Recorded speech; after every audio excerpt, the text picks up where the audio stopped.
Hello, good afternoon, everyone. We come to the next track, which is called The Big Question. So, I'm going to request Alicia to put up all our panelists on the studio, please.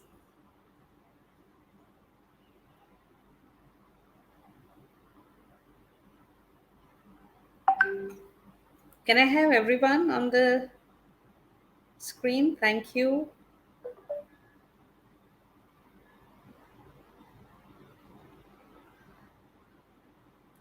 Are we missing someone?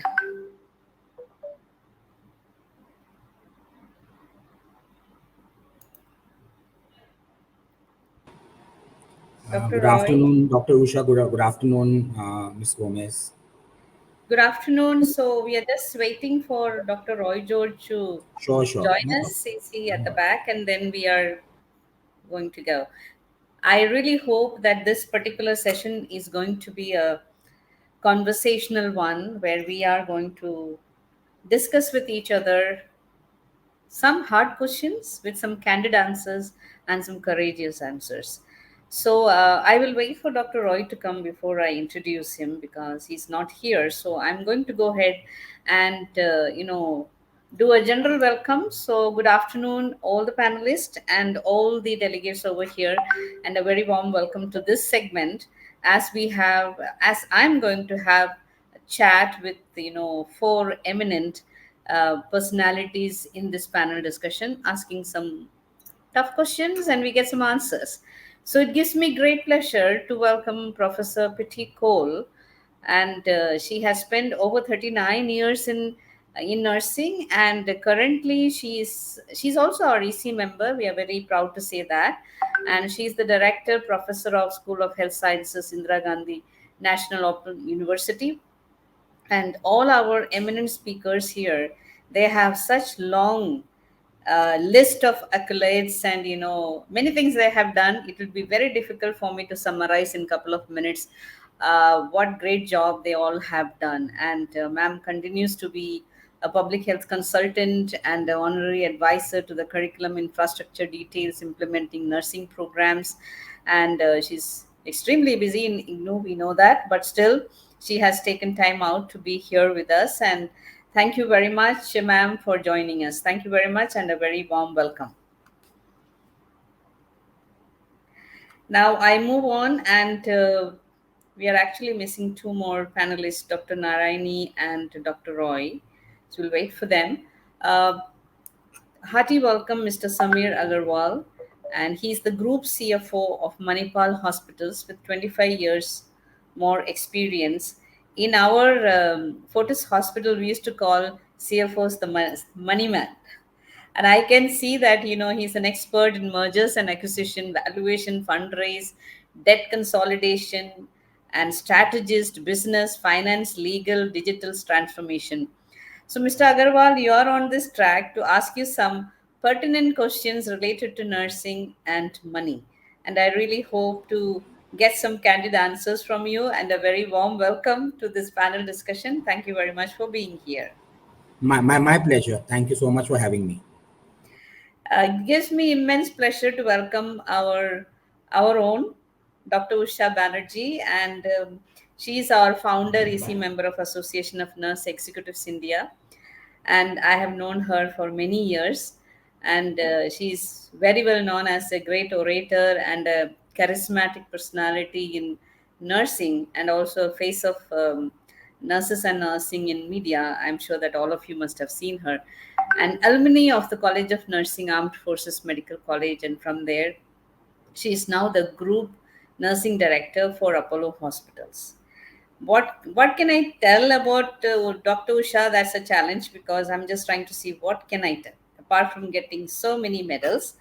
And recently, she has been nominated as the member of Indian Nursing Council by the Ministry of Health, Government of India, probably first of its kind from the private sector.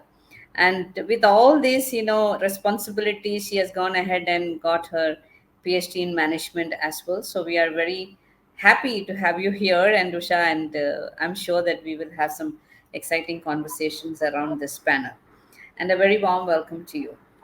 Thank you, Miss Tangam. Always a Thank pleasure to you. be. So, Alicia, can you help me if Dr. Narayani or Dr. Roy is at the back end? Can you confirm to me in the message, please? All right. So, we seems to have Dr. Narayani is here. Thank you. Hello, Dr. Narayani. Can you hear us? Hello, Dr. Narayani. Can you come on the screen, please?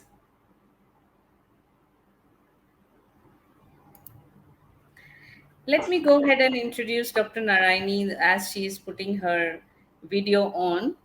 I'm Dr. there. Narayani, okay, thank you. I'm just welcoming you, ma'am.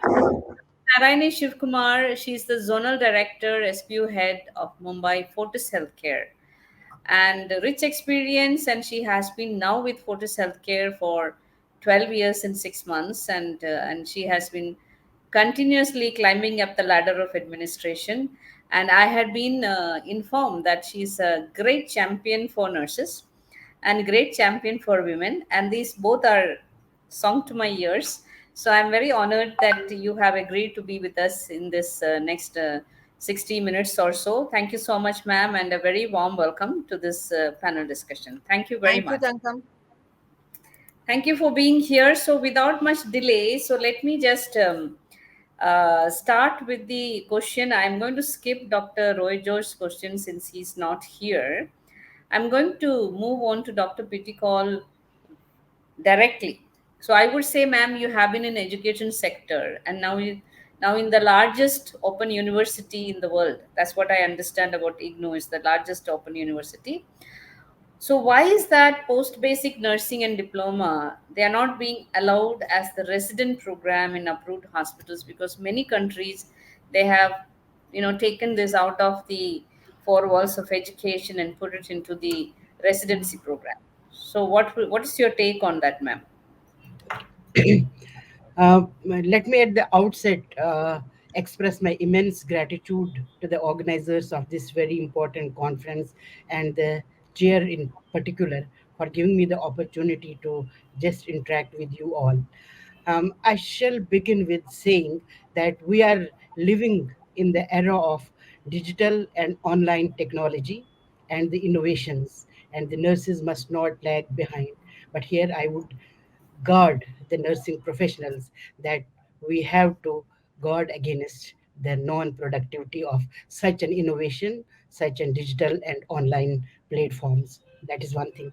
The direct answer to your question is that the currently we do not have any policy in place in India to offer these programs as residential programs. Therefore, there is a need to think tank along with all the stakeholders, governments, professional bodies, professional organizations, the institutions, the universities, and the educationists to take a call and think what best can be done for the country in terms of healthcare system and also in terms of quality education in particular. That is the one thing. The other thing is that as the Indian Nursing Council is mandated by the Act of Parliament to prescribe the curriculum, which right now includes input, process, and output, meaning that for designing, development, not only the content, but implementation, monitoring of all the nursing programs is mandated by the Act of Parliament to the Indian Nursing Council, which is a regulatory body. That is very important. Thirdly, the post basic program is a degree program, and this is offered by the university higher education. So universities also have to come to a common platform to think about it.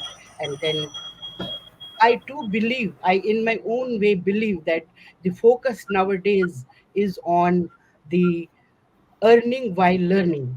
So if this concept is implemented, but very thoughtfully and with very important guards and riders, keeping in confidence and keeping in the main platform the statutory body and the universities, that can be thought of. And at present the proposals are also not there.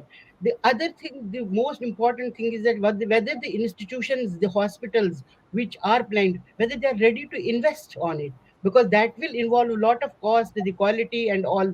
One side it will have a great benefit, but whether those institutions, they are ready to invest in the education, and what is their stake on that, that is very important. The last thing which I would like to say is that the we need to also understand the the residential program, because some most of the concepts what I have gone through is that this residential programs are the transition of the graduates to the particular area of work, where they can get the proficiency in skills knowledge, so that they can bridge the gap between the practice and the theory. So we have to redefine, we have not only we have to redefine the roles and responsibilities while moving towards this system, we have to also define what exactly we mean by the residential program, because the degrees, the diplomas are already there, and the India is also no exception, because we have also started a program in India as nurse practitioner in critical care. But we have to be very very cautious about the safeguards of the students, the safeguards of the customers, the safeguards of the beneficiaries which are going to do it. And then for that, the redefining, redesigning of the roles has to be done with all the stakeholders. Mainly the government will has to be there, and then with that motive we can have a paradigm shift. Thank you. Thank you very much, Dr. Cole. So, what I hear from you is that you are not you're not having an aversion to the process of thinking whether we can, give post basic and other degrees as a residential program. But yes, we need to really think out of box, and collaboratively we should think that how can we make it successful, so that more and more nurses can gain more education, further education in nursing. Thank you so much for your answer. I'll be coming back to you later. So let me now move on to Dr. Roy K. George. It gives me immense pleasure to welcome him to this track. And Dr. George is Professor Principal of Baby Memorial Hospital, Kerala, and he has a long list of educational experience of being a great teacher in very very reputed organizations across the country. And he is also chief editor for multiple publications, a researcher with a special interest in dementia and old age, so that's very interesting. And many publication he has for his credit, national and international, and he is also author of professional books. A very warm welcome, Dr. Roy. And you were the first one I was going to ask the question. So now, can I pose the question to you? Are you ready? Yes, sure. Okay. So, as the head of the oldest and largest nursing body in our country, so in the introduction, I did not mention that Dr. Roy George is the national president of Trained Nurses Association of India, which is more than 100 years old, with the largest number of nurses in the country registered with the body. My question is that despite all that, why are nurses not present in decision making bodies? In our country, I'm talking about the larger, landscape of nursing in India. Why is it that we are not there? Yes, good afternoon, everybody. And this is especially Madam Tangam Thomas. It's a $1 million question which we have to find the answers actually. Like as we mentioned in the introduction, the if you take a professional association, TNA is one of the oldest associations, not in India. If you take globally, also in its association, it is 114 years young now. But as a country which has started such initiatives long back, and in the 1940s we have started graduate nursing education, and we are second in the developed world to start the postgraduate thing. And then, but still, this comes how where we stand in decision making levels as largest healthcare workforce. There are so many things which we have inherited traditionally, like patriarchal society in India, where nurses, a women majority profession with all, though we have so many empowered ladies, empowered nurses with us, but generally the trend is that nurses are treated many times as the handmaids to the physicians who dominates the scene, medical profession. It has been always, it is a long history of this marginalization of nursing profession, which we have to actually fight, continue fighting. Like our leaders earlier hard fought, but not to make a great success. It is for us to do it continuous till we reach some satisfactory levels. We are far away. Like in 2020, one of the major demand we put across the government was to at least fill the posts in the government of India, Ministry of Health, the top positions of nursing as a mark of respect for the profession. Nothing happened. They had enough reasons to delay it and continues to delay it.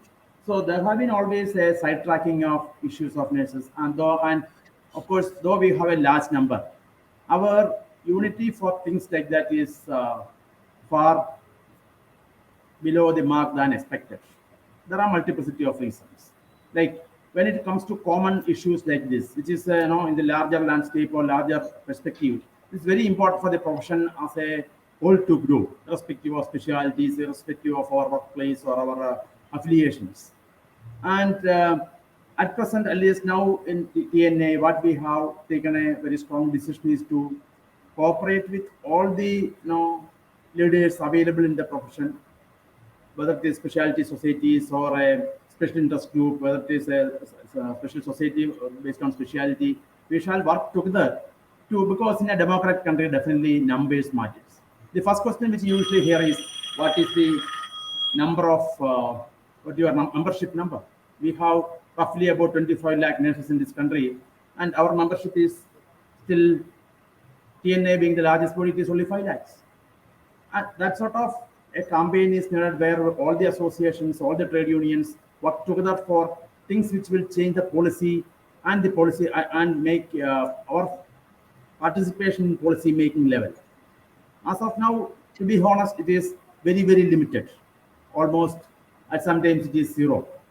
So there are problems within our profession, and of course, problems from the our professional colleagues, especially medical fraternity.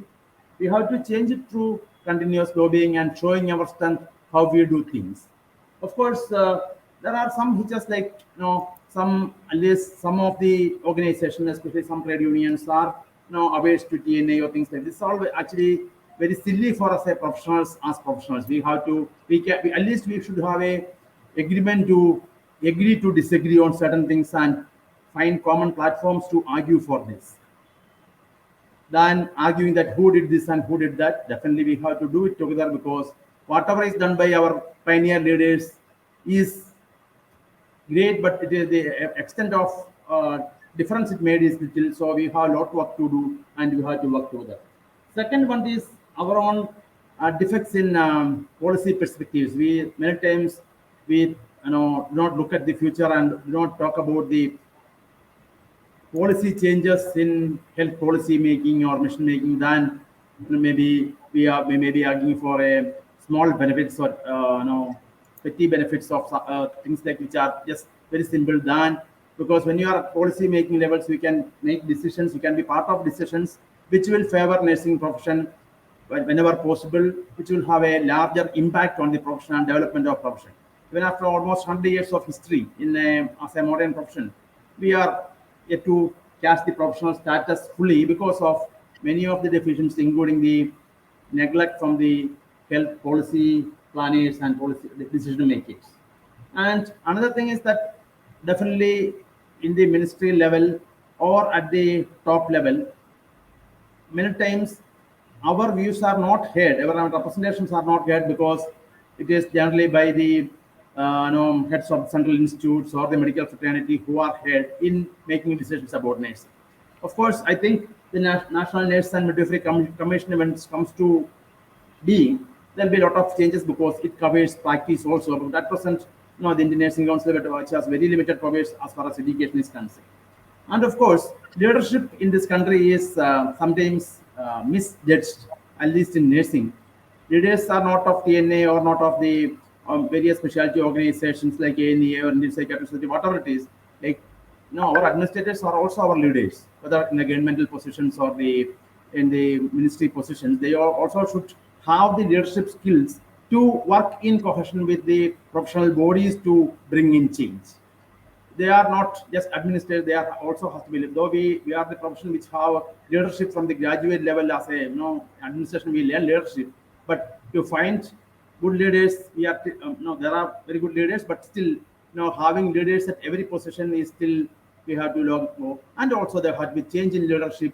Like I shall not feel that after me there will be total destruction. We are sometimes failing to but leaders, nurture leaders and hand over the mantle to the next generation of leaders. And I'm sure that next generation will be better than ours if we were better than the previous generation, because it's a growth and change is a continuous process. So that we have to give more Thank you. emphasis and importance, which will change, bring in change. And change is the only permanent thing we can continuously lobby and argue for that. And I request the elite body who is listening to it and the audience to work in that direction than uh, differing on small issues or small matters of not to be that important.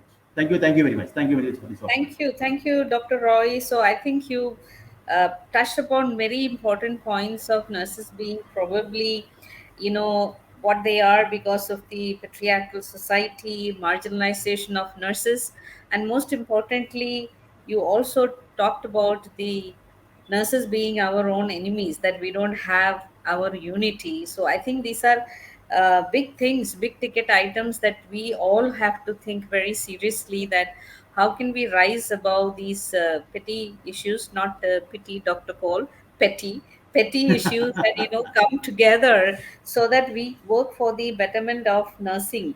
And yes, we need to be heard in policymakers, so I think we need to increase our strength. 25 lakhs and we are only 5 lakhs. So I'm sure, Dr.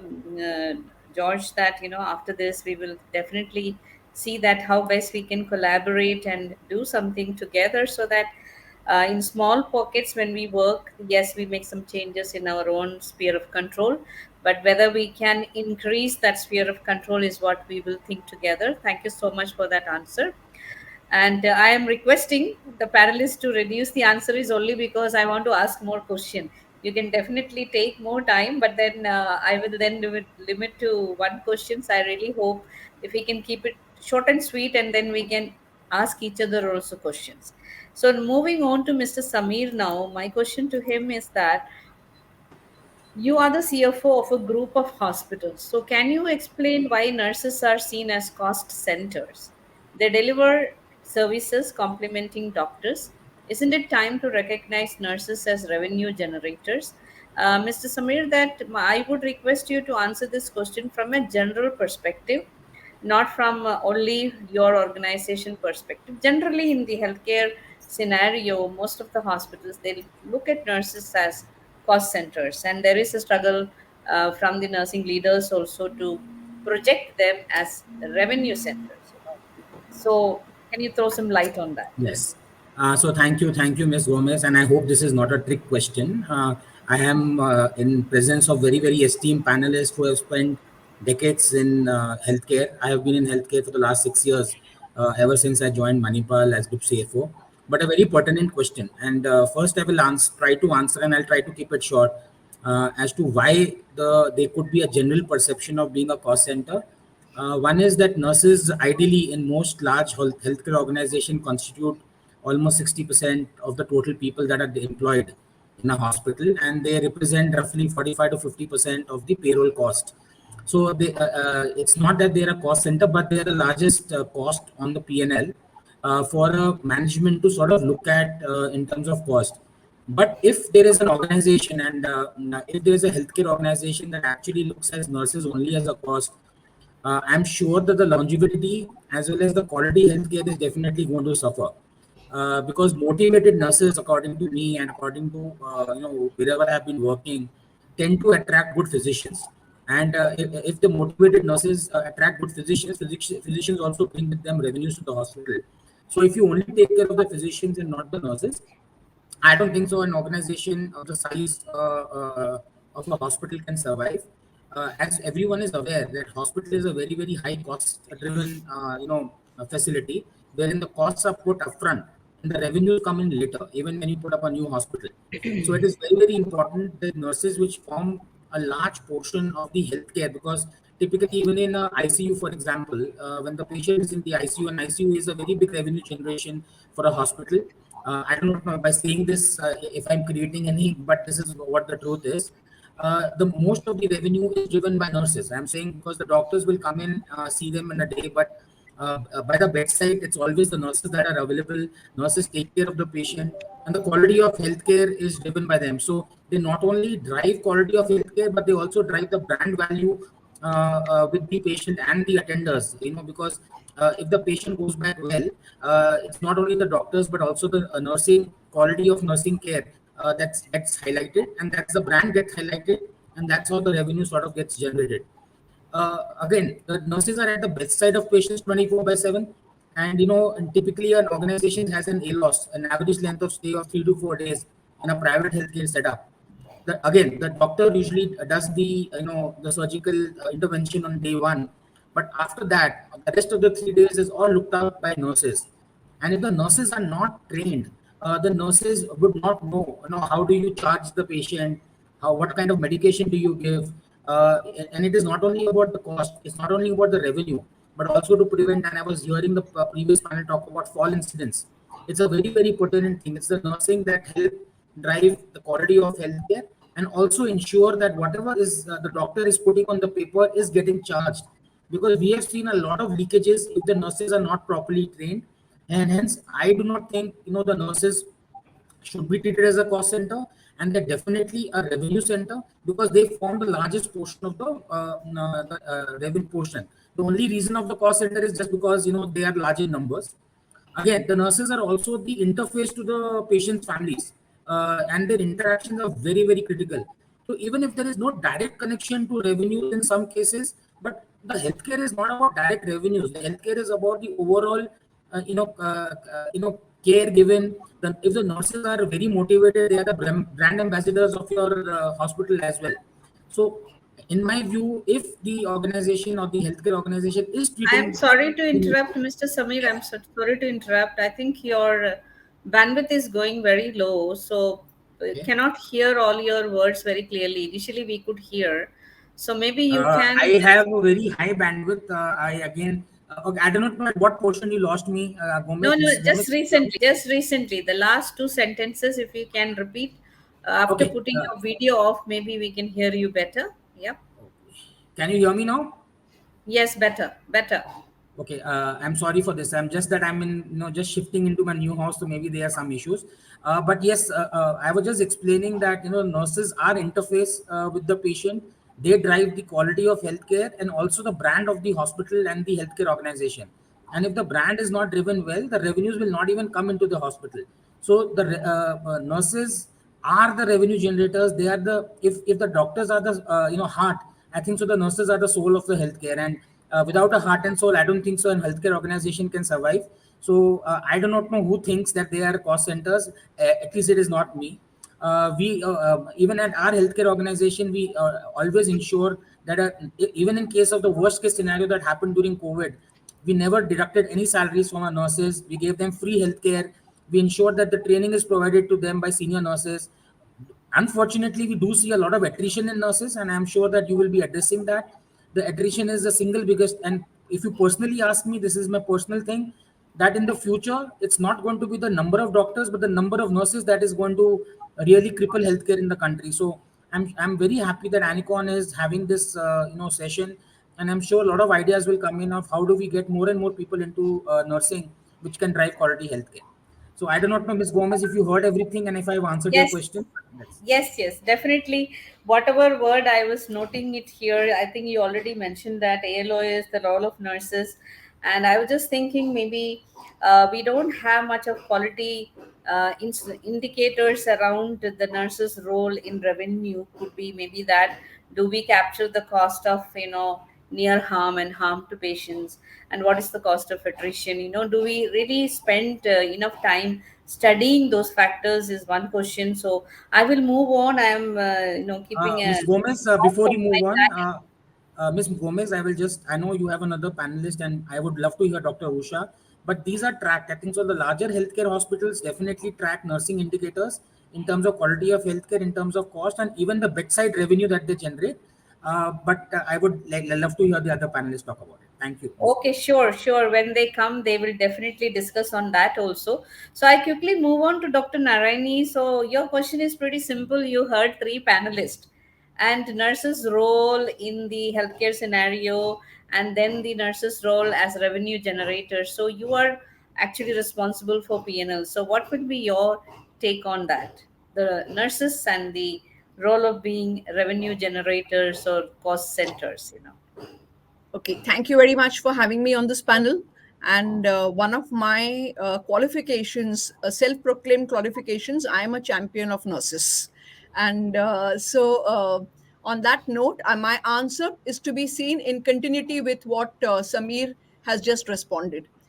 So I think that the word revenue generator is a word which I really don't like very much, because that sounds a little sinister, like we're looking for a opportunity for revenue. Let me say, kind of rephrase that as what is a role to a healthy PNL which a nurse plays. And I think it's a very significant role. And if there is if they are the largest team, and hence a cost the largest cost in the manpower section, I think they single handedly, other than the doctors, make a lot of difference to the health of the PNL. And I'll tell you why. A lot of operational efficiencies is what determines a good bottom line in a PNL. And the efficiencies in the PNL sit with two departments essentially, that pertaining to the infrastructure, which is handled by the admin, and a good deal of it which is in terms of our usage of consumables, in terms of the necessity of the length of stay of the patient, in terms of the prevention of errors, and hence decreasing the length of stay of patient, also in terms of the appropriateness of the diagnostics, and classifying patients category wise, and having different zones for different payer varieties to ensure the same quality without the additional cost happening in different levels. If there is one person who's most qualified in a hospital team, it's the nurse. We also have these medical services team and all in every hospital, but as much as a nurse understands every consumable, how it is used, how it is, how you can decrease a wastage, and as much as they understand a bedside procedure and they know how to optimize it, as well as they understand when a patient is ready to go home, and they can give you an alert that this patient doesn't need to stay here any longer, and it's more a kind of no- just a bedside care which can happen at another setting. The nurse plays a very, very important role. So if I were to have a nurse, if I were to designate a person to improve the health of my PNL from a point of view of a bottom line, for me, I will look for a trained nurse who has bedside experience. And I think a lot of the hospital leaders would agree with me, because nobody has a knowledge which they have. Number two, you are probably using the word revenue generator because we don't have a line item of charging which says nursing. We have a line item of charging which says doctor consultation, bedside procedures, but we don't have something which is a nursing care. Strict Honestly, if you ask me, with insurance companies and everything, the way a bill is structured, I do think we should bring in formally something which is called as a nursing care. Today the entire this thing gets bundled into the bed, the bed charges or the room rent charges, so it doesn't see is not seen as a separate head. um, in the last couple of years, hospitals have tried introducing something which is called as a nursing care, and the nursing charges for a day or whatever. But this has not still got kind of formalized. It very much needs to be there. Like in a surgical package, how we have a OT or an assistant surgeon or an anesthetist charge, there has to be something, and this is something for industry bodies to recognize and bring into place. We must have something which is, the nurses do everything which is contributing towards a nurse charge. So ideally, it should be there. That's something which needs to come into place. So if you ask me, the health of a PNL, top line as well as bottom line, the biggest owners of that are the nurses. The top line, because good nursing, all of that which Samir said, I won't repeat in the interest of time, is held by the nurses. The good brand, good quality delivery, all of that which ensures footfall is ensured by the nurses. maximum interface with the patient happens with them. Likewise, efficiency and your gross contributions, which is all a matter of how you use your products and ensure no wastage, and how you know what is the right product in which setting. And even if you want to have a packaged service delivery for each of these procedures, there is no better person than nursing to do it. Having said all of that, I would actually say this because you all are very senior people who are giving shape to the nursing industry, is that nurses should be aware of this. Nurses sometimes can be made better aware of the value they can bring in, which is much more than just bedside nursing. And they can speak up, they can talk more about it. It would help a lot if they realize that this is also an aspect which you can bring to the table. And especially for the senior nurses, because they have a wealth of experience which can be put to use in areas other than bedside nursing. So and I would actually say, if there's a way you can introduce this as part of the curriculum, where they understand the costing of procedures, they understand what goes into a procedure. It's in a very formal way we can bring them to add to the health of a PNL. So for me, my favorite function when I'm looking for for a person to do patient experience, for a person to do nursing, for a person to do efficiency in my PNL, it is always somebody from a nursing background. So Thank you. that's the value nurses bring. That's a great answer, Dr. Narani. I'm not surprised that I heard that from you, which you actually indicated that now nurses must know how to calculate and they should know the numbers, they should understand PNL, the top lines and bottom lines. So beautifully, you said that they contribute to the top line and they also take care of the bottom line. And yes, you are very, very true. Maybe it is time to segregate some billing into the nursing charges, which like many other hospitals they do across the world, and many services are actually run by nurses. I mean, they have a totally different model elsewhere. So I hope that we are moving slowly towards that. And now I quickly move on to our Dr. Usha Banerjee, and very important. So, Dr. Usha, you have heard all the panelists aspiring for nurses who know numbers, and they are definitely consolidating the fact that nurses are the most important players there. But I would say still nurses and nursing is progressing slowly. So, but I personally feel there is a lethargy and inertia among nurses, especially senior nurses, to rise up to the occasions. There are excellent examples in the country where we even have CEOs among nurses, but they are very few. So I'm just going to ask a very candid question: that will this lethargy, this inertia that we see among nursing, will that be a deterrent to our progress in India? I mean, that little bit was answered by Dr. Roy also. So, what is your take on that? It's a tough question asking about ourselves. So, over to you. Well, Miss Tangam, thank you so much for having me up here with very eminent panelists. My co-colleagues here have said such wonderful things about nursing, and I'm a strong advocate for the profession. But here today, I'm the bad guy. Let me tell the truth. The stark reminder, a glaring reality, and which is staring at us, which is stopping us from progress into the future, is no one but ourselves. I blame the entire nursing profession for not leapfrogging into the future and getting ready for where we should have been.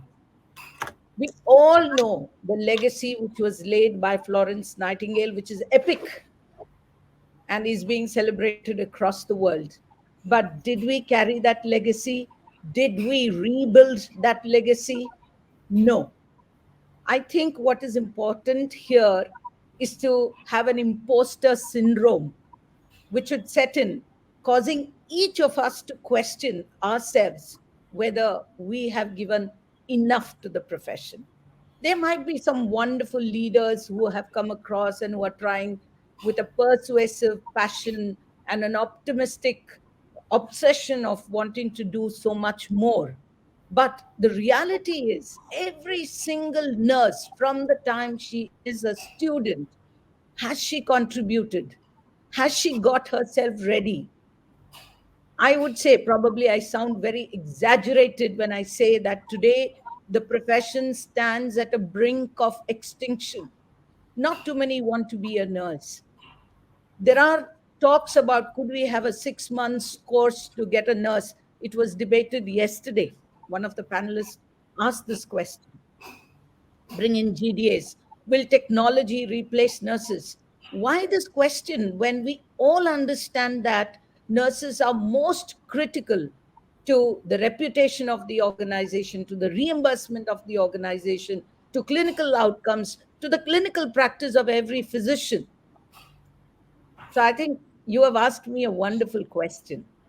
And the reality is, yes, yes, yes, the nurses themselves have deterred from the progress. Today, the spotlight has turned on the nursing profession, especially after the COVID crisis. So I think it's important for us to take on from here. The future is bright, the potential is there, the opportunities are there. And I do not expect a single nursing student or a fresh nurse entering the profession thinking that their leaders will do magic. We all together will do it. And I think it's time, it's the right time to ask these kind of questions so that we are led into the future. So, does that answer your question, Tangam? It answers your question, and I totally agree with you because I was getting pretty emotional listening to you. And I feel, yes, it is more than high time. So I get back to a little sentence that Dr. Roy George told in the beginning, that it is also needed that we are trying to push ourselves to get better. It is also needed on the other side, you need a right leadership also to take, what you call it, exploit the talent that is trying to come up. So there is a push and pull effect that is going to happen. So my next question is to Dr. Narayani as a CEO. The again, the question is not about you or your organization. Generally we are talking about, there can be scenarios where, the nursing leaders are wanting to be assertive, they want to do well, but there may be pushed down. Many hospitals, they want the nurses to be reporting to the medical head. So my question is that why is it, it's very important to be symbolically right, to send the right message to the nurses. So when nursing leaders are reporting to the top of the organization, it sends out a very clear message that this department, this vertical is very important, as good as. I have spent more than 40 years in this profession, and I had been a nursing leader. I have seen my good days and bad days. And I have seen the days when, they did not even know that nursing exists, though we are giving the maximum care. So sometimes it was me bulldozing into the situation saying, hey, I am here. You better look at me, So I have gone through all those days. So I'm just asking Dr. Narayani, what do you think the responsibility or the role of the healthcare leaders should be? I know that in the podium, in the delegates, we don't have many leadership people sitting here from the healthcare industry itself. But I hope this message will be shared and nurses will also hear. So they will also understand that we are not trying to blame everything on nurses. Maybe there is another side. We have to look at sides of the both sides of the coin. So what will be your take on that, ma'am? So clearly, Tankam, I feel there is a need to look at nurses as independent, directly reporting to the leadership, and they merit that and they deserve that. And I also feel that that's the direction in which everybody is moving. And what I want to say is the situation is evolving. Nurses are already moved from a kind of a partnership role in a secondary status to the doctors to coming, they become partners with the clinicians, and they're no longer a kind of people who are executing the directives of the clinicians. I see nurses who are actually giving it back to the clinicians and partnering with them in care of patients. And then there are nurses who are coming into the forefront in the organization in non-nursing areas as well. They become a strong voice. So it's an evolving situation. Whether leadership likes it or not, 100% nurses are going to be, a separate, independent vertical directly reporting to the heads of organizations. So this is a matter of time.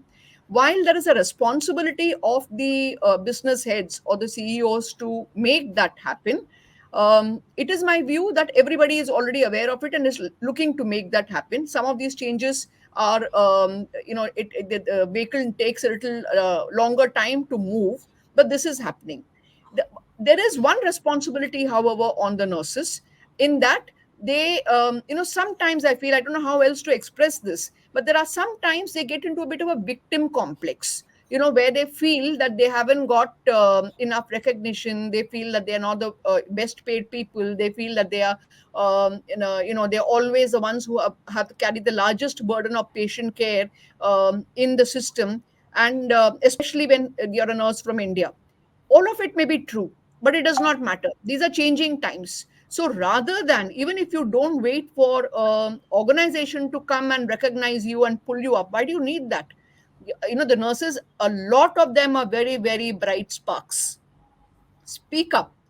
From the young nurses, teach them to speak up, and I think the doctors will listen.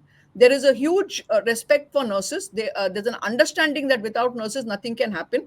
And every clinician today, all the more reason, because the clinicians, there are more and more clinicians coming back from abroad, clearly understands that we are going into a zone where a nurse is going to become a nurse practitioner, is going to become a nurse physician, and a nurse administrator.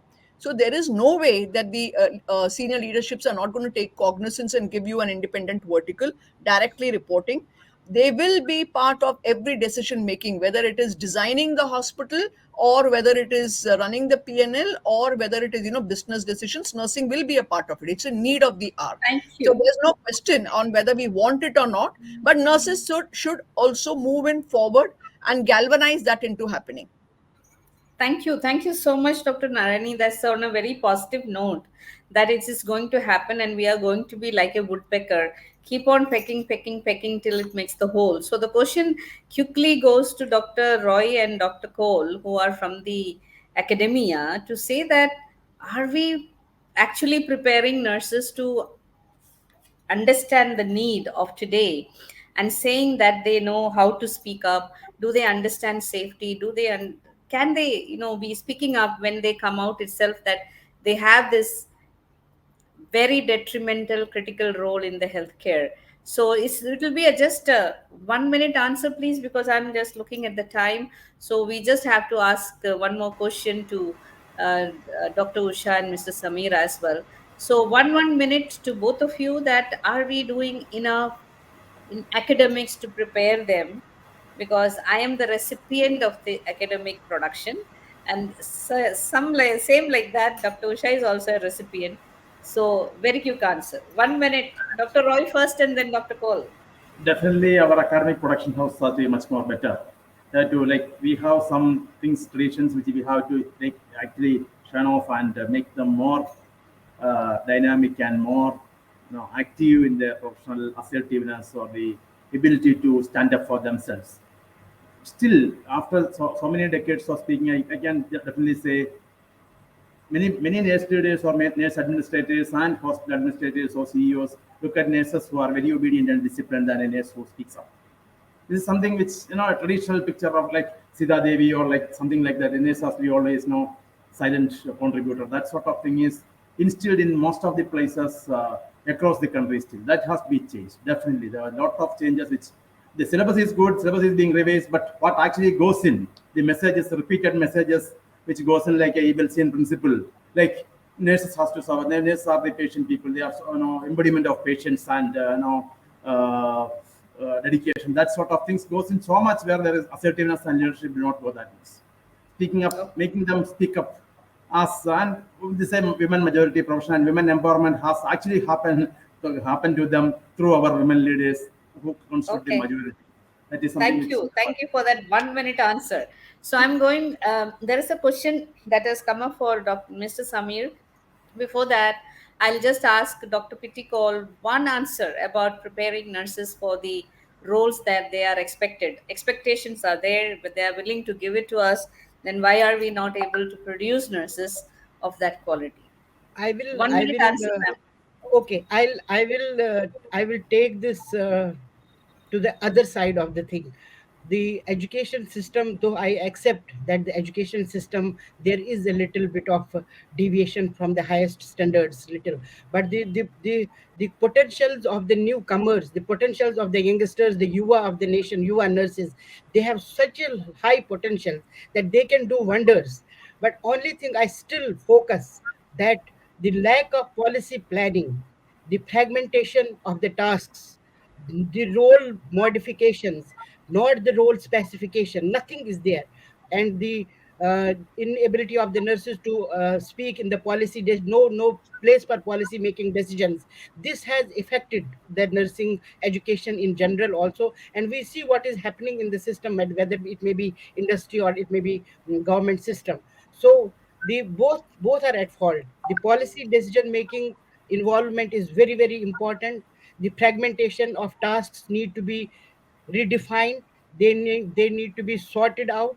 And also the poor planning of human resource manpower, planning of nurses, that need to be done properly, because we do not have any proper manpower planning of nurses in place, which has affected the system as a whole. Otherwise our nurses have a lot of potential, and they, most of them, have proved, as has been talked by the panelists, they have proved very well. And it is only with the nurses that we will be able to achieve the goals of the sustainable development goals and universal health coverage. You see, our community health officers are doing wonders as nurses. They are doing wonders in health and wellness center and contributing to the. Madam, just I just want to speak one word from one of the writing. That is Yes. campaign for action 2021. As members of the profession, with the broadest understanding of the individual and their health needs, nurses are vital to the effort to address the various aspects of enabling health and building healthier communities. As familiar and trusted stewards of good health in schools, workplaces, public health facilities, correctional facilities, long term care, and home care, hospitals, and other community settings, nurses are leading to build a culture of health. I would stop with Thank that. you, ma'am. Thank you. I think that's what the world needs now. We are trying to understand how can we make it happen. So, Mr. Samir, there's a question I think partly was answered by Dr. Narayani when she was talking. How can Yes. we quantify revenues generated through nurses providing quality and service excellence? So, maybe a 1 minute answer will be good. After that, we have one more question from the audience.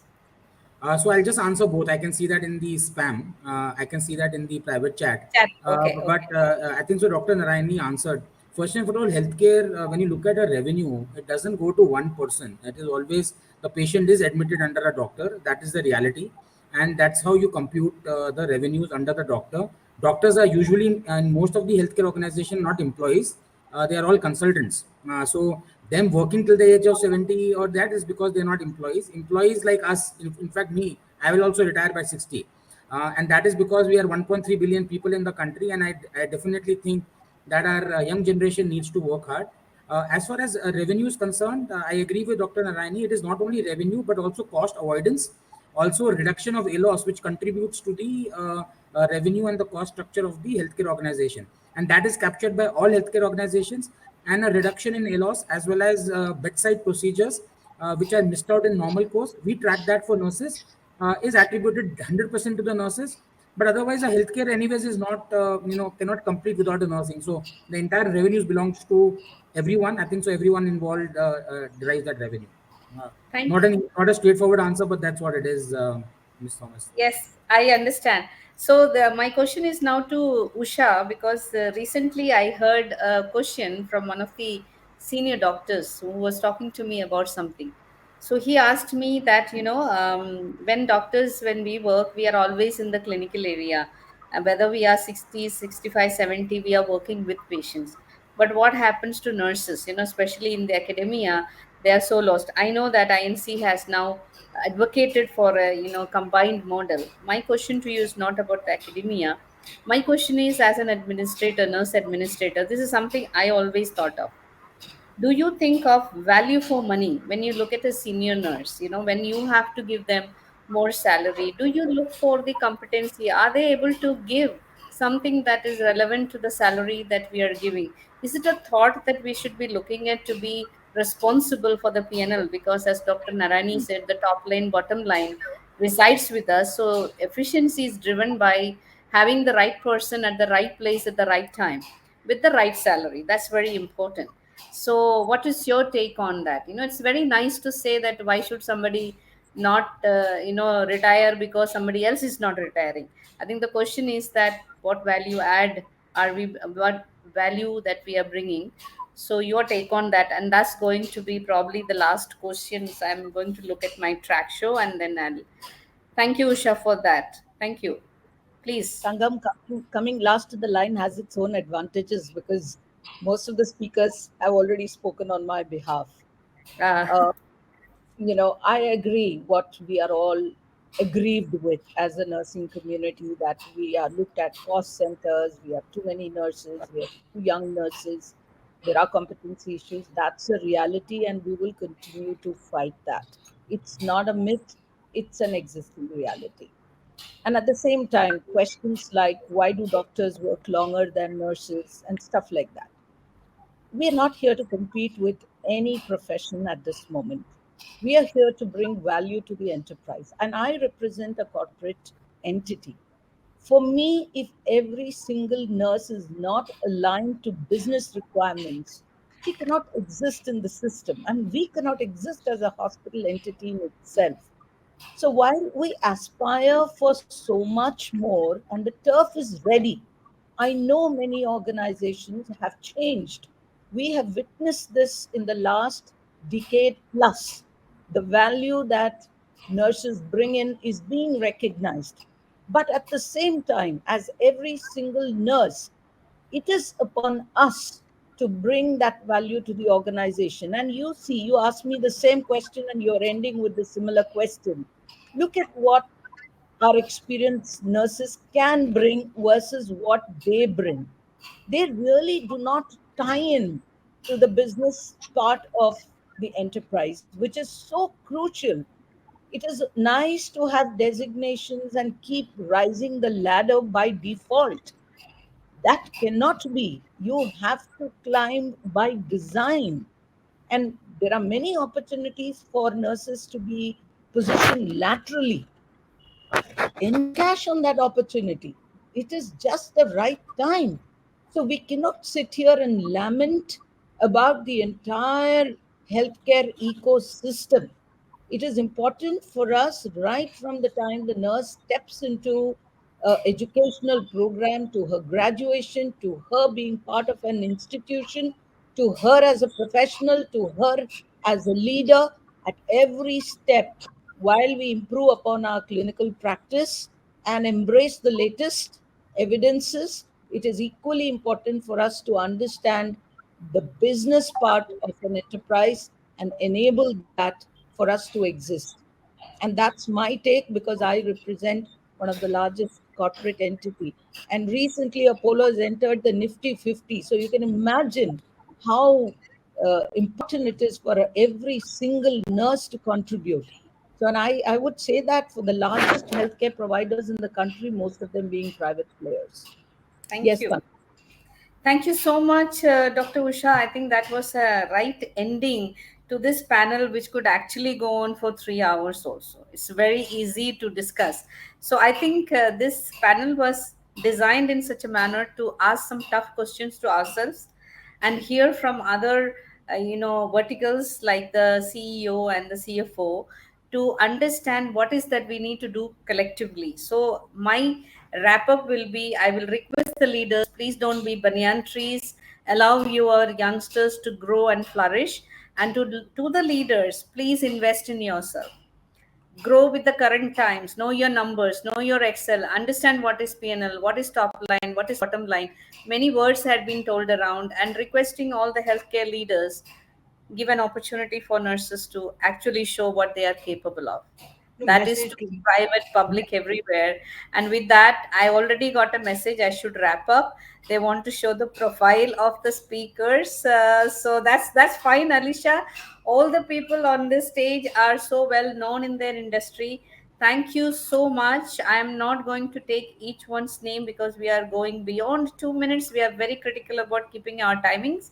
So thank you so much, Dr. Pitikol, Dr. Naraini, Dr. Usha, Mr. Samir, and Dr. Roy George. It was an absolute pleasure talking to all of you. Someday we will take it to real action where we will not be on the camera. Otherwise, we'll get together to see what can be done together. Thank you so much. And we usually, Annie does not rest with only conferences. We will take it to the next level, hopefully. Yes. message of Thank you. Everyone, thank message you of so much. Well said. investment Well should said, Ms. go. Gomez. Thank you. Message of investment by industry and government should Yes, be we will seen. continue to That invest from should be all there. sides. Yes. Thank you so Yes. much and take care. Bye bye. Take care. Thank you. Thanks, Alicia.